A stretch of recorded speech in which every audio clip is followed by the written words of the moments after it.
So today is 20th September.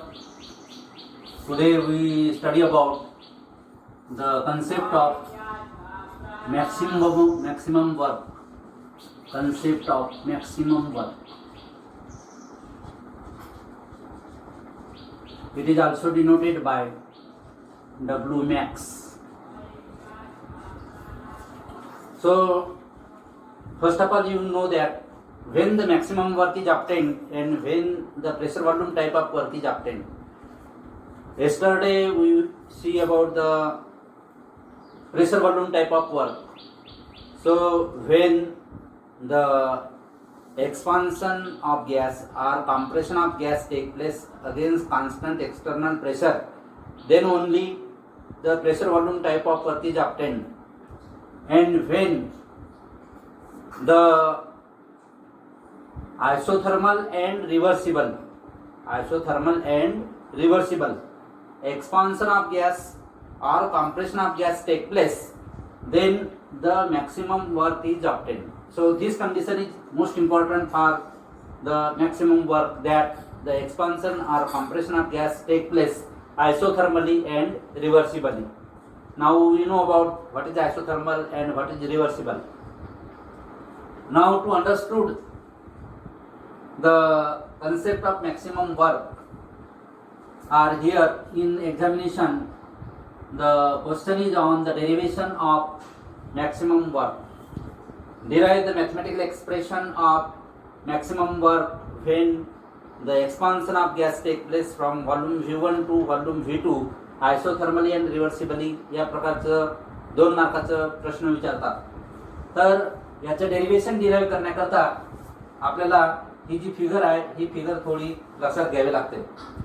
आता याच्यामध्ये काय केलेलं आहे, तर this is the cylinder and in this cylinder n moles of ideal gas is enclosed, whose pressure is P at constant temperature T, and then it is closed and then it is fitted with this weightless, frictionless, rigid and movable piston. Now here this is the initial volume of the gas. Now when we apply the pressure on this piston, then now there is a external pressure P ext. This is the external pressure. Now when we apply the force on this piston, then this external pressure shows the decrease, and it decreases by P minus dP. It decreases by P minus dP, and when the pressure P external decreases by P minus dP, at that time the expansion of gas take place from volume V1 to volume V2 by the dV distance. So when we derive the derivation of maximum work, then we consider that, or you write that, consider n moles of ideal gas. N moles of ideal gas are enclosed in a cylinder fitted with weightless and frictionless, movable and rigid piston at constant temperature T. This is a isothermal process आणि reversible प्रोसेसला हे W max घडून येते, आणि म्हणून याच्यामध्ये at constant temperature लिहिणे आवश्यक आहे. Now here when the external pressure is applied, at that time the pressure of gas, now here the driving force of this gas is infinitely greater than the P external or the opposing force, and therefore the expansion take place, and when the expansion take place, at that time the P external decreases by P minus dP. So therefore here we can write that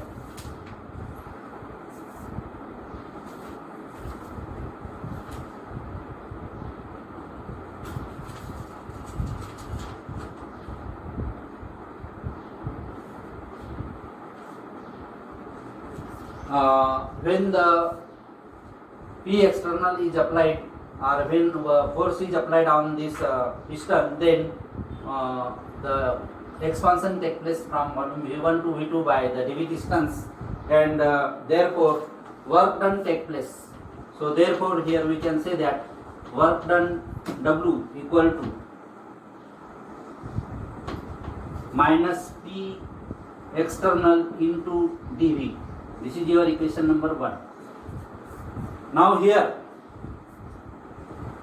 when the P external or when we apply the force on the piston, then this P external decreases by very small, very small, that is P minus dP. So therefore here you can write that, but minus P external equals to P minus dP. याला आपल्याला equation number 2 देता येईल, कारण याच्यामध्ये as the expansion is reversible, P is greater by very small quantity dP than the P external, therefore P external equal to P minus dP. आता याला equation 1 मध्ये जर ठेवलं तर किंवा bye कंपेअरिंग equation 1 and equation 2, then you can write work done W equals to, आपल्याला लिहिता येईल minus P minus dP into dV, याप्रमाणे आपल्याला लिहिता येईल. तर याला जर आपण सिम्प्लिफाय केलं तर याला सिम्प्लिफाय केल्यानंतर minus P into dV plus minus into minus plus dP into dV याप्रमाणे मिळेल आपल्याला इक्वेशन नंबर 3.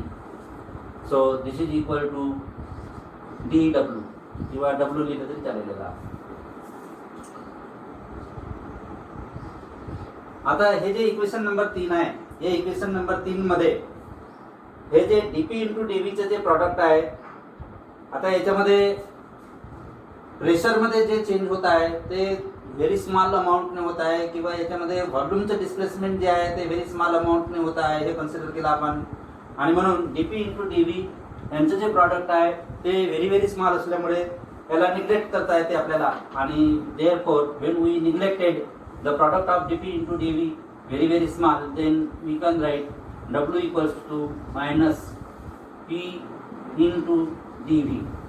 याला इक्वेशन नंबर आपल्याला 4 देत आहे. तर हे इक्वेशन नंबर 4 जे आहे याला जर आपण इंटिग्रेशन केलं, आणि इंटिग्रेशन याला करावं लागेल कारण आपल्याला मॅक्सिमम वर्कचं डेरिव्हेशन करायचं आहे. So the maximum work is obtained when this equation number 4 is integrated. So to obtain W max म्हणजे maximum work, equation number 4 is integrated by putting limits V1 to V2. याच्यामध्ये expansion जे होत आहे ते व्हॉल्यूमचं होत आहे from volume V1 to V2, आणि म्हणून ह्या V1 to V2 limits put up करून आपल्याला हे इक्वेशन नंबर 4 जे आहे या इक्वेशन नंबर 4 ला इंटिग्रेट करता येईल. आता या इक्वेशन नंबर 4 ला इंटिग्रेट केला आपण तर याच्यामध्ये आपल्याला लिहिता येईल इंटिग्रेशन ऑफ dW. आता याच्यामध्ये याला इंटिग्रेट करताना इनिशियल स्टेप आणि इकडे आपल्याला फायनल स्टेप लिहिता येईल equal to minus integration V1 to V2 P into dV याप्रमाणे आपल्याला लिहिता येईल. आता याच्यामध्ये हे जे गॅस आहे यामध्ये, तर हे आयडियल गॅस आहे आणि याचे n मोल्स याच्यामध्ये आपण एन्क्लोज केलेले आहेत, आणि म्हणून हे W मॅक्सचे डेरिव्हेशन डिराईव्ह करत असताना जे आयडियल गॅस इक्वेशन जे आहे ते आयडियल गॅस इक्वेशन याच्यामध्ये आपल्याला अप्लाय करावं लागतंय. So therefore you can right that for n moles of ideal gas, for n moles ideal gas equation is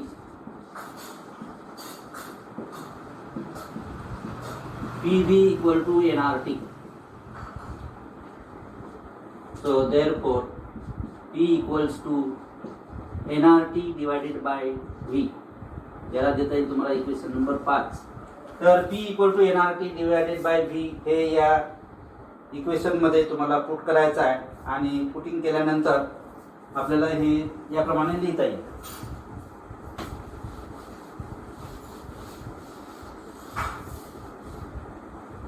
So then you can write therefore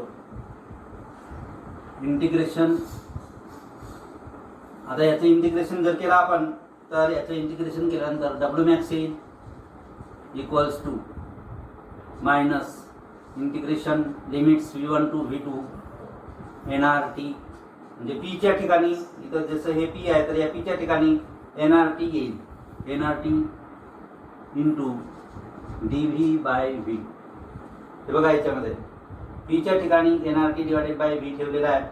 तर या इक्वेशनला जर आपण कम्पेअर केलं तर minus integration V1 to V2 NRT dV by V या प्रकारचं हे equation मिळेल. आता हे जे इक्वेशन आहे या इक्वेशनमध्ये हे जे N आहे नंबर ऑफ मोल्स इंडिकेट करते, R गॅस कॉन्स्टंट इंडिकेट करते आणि कॅपिटल T हे टेम्परेचर इंडिकेट करते. तर याच्यामध्ये टेम्परेचर कॉन्स्टंट आहे, गॅस R हे सुद्धा गॅस कॉन्स्टंट आहे, N हे सुद्धा कॉन्स्टंट आहे आणि म्हणून याला आपल्याला इंटिग्रेट करता येणार नाही. So therefore you can write W max equal to minus NRT integration of V1 to V2 dV upon V. आता याला इंटिग्रेट केल्यानंतर आपल्याला लिहिता येईल therefore W max equals to minus NRT. आता याचं इंटिग्रेशन केलं तर याचं इंटिग्रेशन आपल्याला याप्रमाणे लिहिता येईल ln V V1 to V2 याप्रमाणे आपल्याला लिहिता येईल. सो किंवा तुम्हाला याच्याप्रमाणे याला याप्रमाणे पण लिहिता येईल minus NRT ln V2 minus ln V1. So therefore minus NRT ln V2 divided by V1 याप्रमाणे लिहिता येईल. Now here ln it is nothing but it is the natural log. So therefore you can write but ln it is equal to 2.303 log base 10.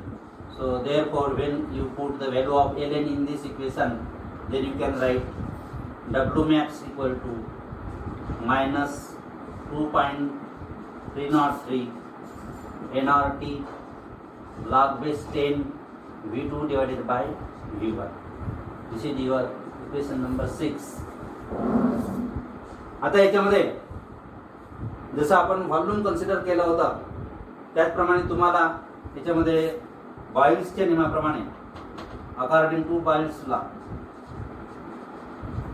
तर Boyle's लॉला generalize केलं तर आपल्याला याप्रमाणे लिहिता येते P1 V1 equal to P2 V2. So therefore V2 divided by V1 equals to P1 divided by P2.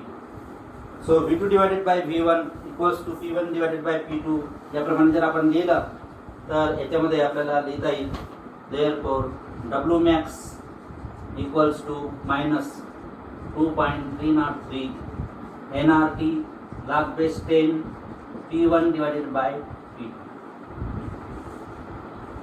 This is your equation number 7. So this equation number 6 or this equation number 7 is known as the mathematical expression for the maximum work.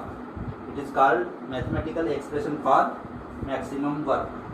आता याच्यामध्ये equation number 6 आणि equation number 7 मध्ये कोण काय indicate करते ते तुम्हाला माहिती असायला पाहिजे. N indicates the number of moles.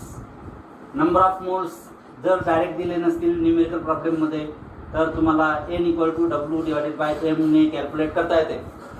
Where W is the mass of gas and capital M is the molar mass of the gas. जो कोणता गॅस असेल त्या गॅसचं मास दिलेला असते आणि न्यूमेरिकल प्रॉब्लेम मध्ये जो कोणता गॅस असेल त्या गॅसमध्ये असणारे जे कॉन्स्टिट्यूएंट ॲटम्स आहेत त्या ॲटम्सचे ॲटॉमिक मास दिलेले असते. ॲटॉमिक मासवरून त्यांचं मॉलिक्युलर मास काढता येते. तर N equal to W divided by M ने नंबर ऑफ मोल्स कॅल्क्युलेट करता येतात. R हे गॅस कॉन्स्टंट आहे. याची value 8.314 joule per kelvin per mole आहे. कॅपिटल टी हे टेम्परेचर इन केल्विन आहे. समजा टेम्परेचर डिग्री सेल्सिअसमध्ये दिलेलं असेल तर न्यूमेरिकल प्रॉब्लेम अटेंड करताना temperature in degree kelvin equal to temperature in degree celsius plus 273 हे ॲड करून तुम्हाला कॅपिटल टी डिटरमाइन करता येते. So capital T equal to temperature in degree celsius plus 273. नंतर याच्यामध्ये V1 म्हणजे इनिशियल व्हॉल्यूम, V2 म्हणजे फायनल व्हॉल्यूम किंवा याच्यामध्ये P1 म्हणजे इनिशियल प्रेशर आणि P2 म्हणजे फायनल प्रेशर. तर अशा प्रकारे डब्ल्यू मॅक्स जे आहे ते तुम्हाला याचं डेरिव्हेशन जे आहे ते डिराईव्ह करता येते. तर हे इम्पॉर्टंट डेरिव्हेशन आहे. याच्यावरती एकतर डेरिव्हेशन विचारतात, नाही तर याच्यावरती न्यूमेरिकल प्रॉब्लेम येतो.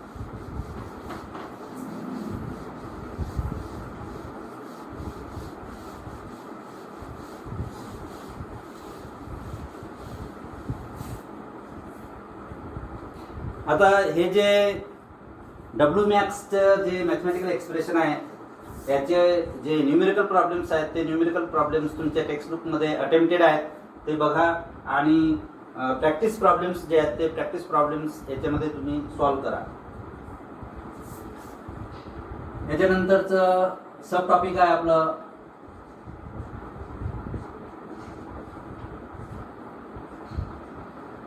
Internal energy.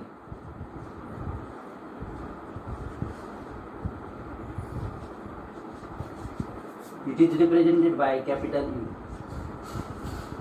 So internal energy, it is nothing but it is the sum of different forms of energies. Sum of different forms of energies. आता याच्यामध्ये वेगवेगळ्या प्रकारचे एनर्जीज असतात. आता इन कंबाईन आपल्याला म्हणजे म्हणता येईल, जर थोडक्यात सांगायचं झालं तर आपल्याला समजता येईल की internal energy it is nothing but it is the sum of kinetic energy and potential energy. Mainly energy जे असते ते कायनेटिक एनर्जी आणि पोटेन्शियल एनर्जी प्रकारचे एनर्जीज असतात. याच्या व्यतिरिक्त पुन्हा दुसऱ्या प्रकारचे एनर्जीज असतात, जसं रेडियंट एनर्जी आहे किंवा सोलार एनर्जी आहे, नंतर न्यूक्लिअर एनर्जी आहे. तर अशा प्रकारच्या खूप साऱ्या प्रकारच्या एनर्जीज असतात. या सर्व प्रकारच्या एनर्जींचं जर आपण समेशन केलं तर त्या substances associated sum of different forms of energies जे आहेत त्यालाच आपण इंटरनल एनर्जी म्हणतो, जे आपण यू ने इंडिकेट करतात. So internal energy it is nothing but it is the sum of different forms of energies associated with substance. आता हे जे इंटरनल एनर्जी जे आहे हे इंटरनल एनर्जी सुद्धा स्टेट फंक्शन आहे. कारण या इंटरनल एनर्जीची व्हॅल्यू जी आहे किंवा इंटरनल एनर्जी ही जी प्रॉपर्टी आहे तर it also depends upon initial state and final state of the system. So therefore you can say that suppose that initial internal energy is U1 and final internal energy is U2. Then change in internal energy equals to U2 minus U1. So change in internal energy represented by delta U. So delta U equal to U2 minus U1, where U1 is the internal energy at initial state and U2 is the internal energy at final state. Now this internal energy is also extrinsic property किंवा यालाच आपल्याला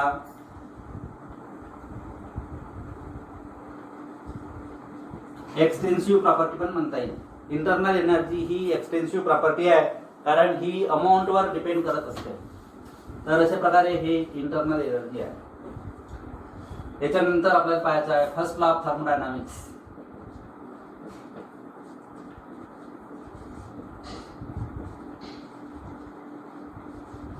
हे सुद्धा important आहे परीक्षेच्या दृष्टीने.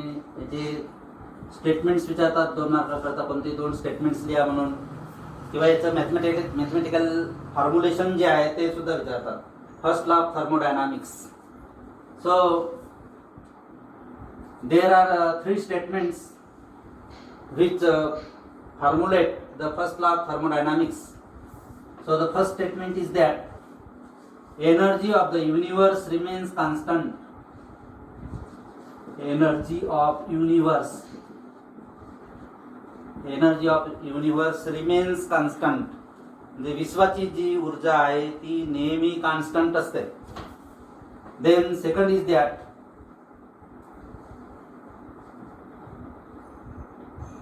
internal energy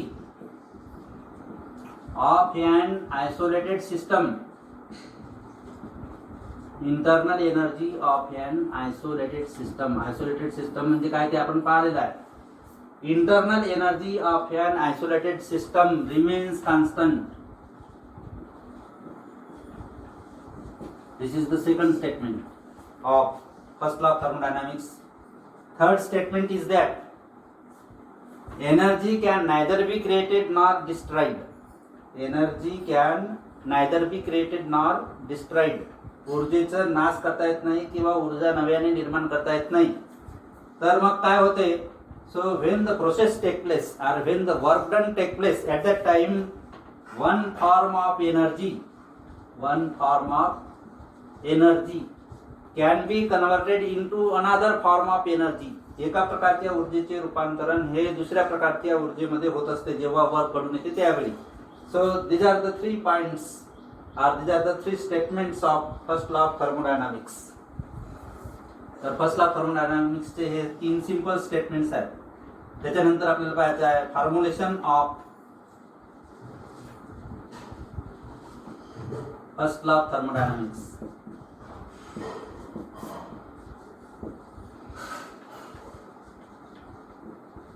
formulation of first law of thermodynamics किंवा त्याला mathematical expression of first law of thermodynamics पण म्हणतात. आता याचं फॉर्म्युलेशन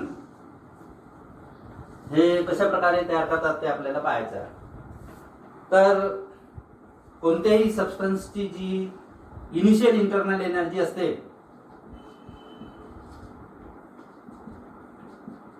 तर ती सबस्टन्सशी असोसिएटेड असते. समजा इनिशियल इंटरनल एनर्जी कोणत्याही सबस्टन्सची आपण U1 आहे हे इंडिकेट केलं इनिशियल स्टेटला. आता जेव्हा कोणत्याही सबस्टन्स कडून जेव्हा आपल्याला वर्क घडवून आणायचं असते तेव्हा हीट द्यावी लागते, हीट प्रोव्हाइड करावी लागते, पुरवावी लागते, हीट सप्लाय करावी लागते. समजा Q अमाऊंट एवढी हीट आपण सप्लाय केली. हीट जे आहे Q ने इंडिकेट करतात. तर समजा Q क्वांटिटी एवढी हीट आपण सप्लाइड केली तर या सप्लाइड केलेल्या हीट पैकी काही हीट जी आहे ती सबस्टन्सची जी इनिशियल इंटरनल एनर्जी आहे ती इन्क्रीज करण्याकरता मदत करते आणि काही जी हीट आहे ती वर्क डन घडवून आणण्याकरता उपयोगी येते. तर समजा W एवढं वर्क डन झाला आणि काही अमाऊंट जो आहे तो इंटरनल एनर्जीचा चेंज घडवून आणण्याकरता झाला. चेंज इन इंटरनल एनर्जी किंवा आपल्याला म्हणता येईल increase in internal energy. Increase in internal energy. आता याच्यामध्ये इन्क्रीज इन इंटरनल एनर्जी जी आहे ती फायनल स्टेपला राहील. म्हणजे आपल्याला म्हणता येईल हे U2 आहे आणि W plus Q equals to U1. So therefore you can say that when the heat is supplied to any system then its internal energy shows the changes and it undergoes increase up to U2. Some part of the heat is applied to carry out the work done. So therefore you can write U1 equal to Q plus W plus U2. So therefore change in internal energy U2 minus U1 equals to Q plus W याप्रमाणे देता येईल. आणि U2 minus U1 it is nothing but it is change in internal energy which is represented by delta U. So delta U equal to Q plus W. So delta U equal to Q plus W. This is the mathematical expression of first law of thermodynamics or it is the formulation of first law of thermodynamics. तर याच्यामध्ये W म्हणजे work done आहे, Q म्हणजे heat supplied आहे, delta U हे change in internal energy आहे. या वरती सुद्धा तुम्हाला न्यूमेरिकल प्रॉब्लेम्स जे आहेत ते तुम्हाला परीक्षेमध्ये विचारू शकतात. तर फर्स्ट लॉ ऑफ थर्मोडायनामिक्सचं mathematical expression delta U equal to Q plus W या प्रकारचं आहे. आता हे फर्स्ट लॉ ऑफ थर्मोडायनामिक्सचं हे जे मॅथमॅटिकल एक्सप्रेशन आहे याला डिफरंट प्रोसेसेसला आपल्याला डिड्यूस करता येते. म्हणजे वेगवेगळ्या प्रोसेसला याच्यामध्ये चेंजेस जे आहेत ते चेंजेस आपल्याला पाहता येते. आता जसं पहिली प्रोसेस आहे आयसोथर्मल प्रोसेस. तर आयसोथर्मल प्रोसेसच्या वेळी फर्स्ट लॉ ऑफ थर्मोडायनामिक्स जे आहे त्याचं मॅथमॅटिकल एक्सप्रेशन काय राहील ते आपल्याला पाहायचं आहे. आता आपल्याला माहित आहे isothermal process is that process at which the temperature of the system remains constant, and when the temperature of the system remains constant, at that time its internal energy, that is change in internal energy, also zero. So therefore you can say that at isothermal process temperature remains constant and change in internal energy also remains constant, because change in internal energy or internal energy is the function of temperature. So therefore according to first law of thermodynamics,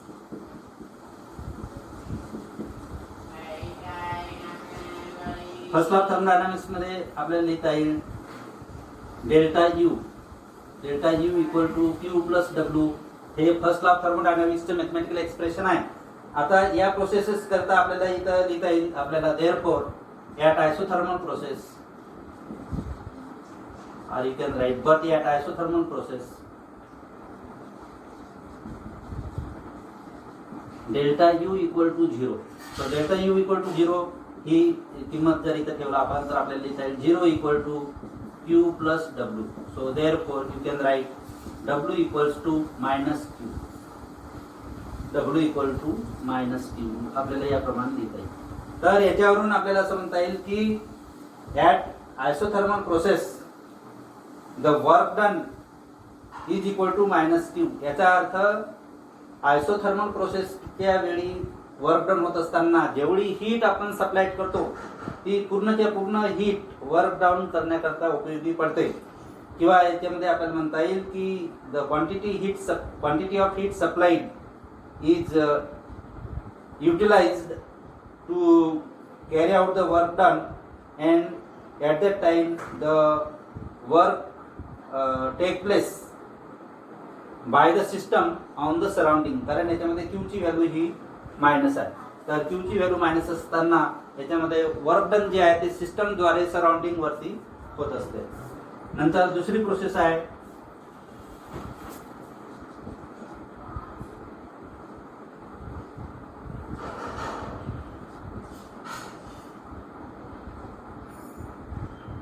एडियाबॅटिक process.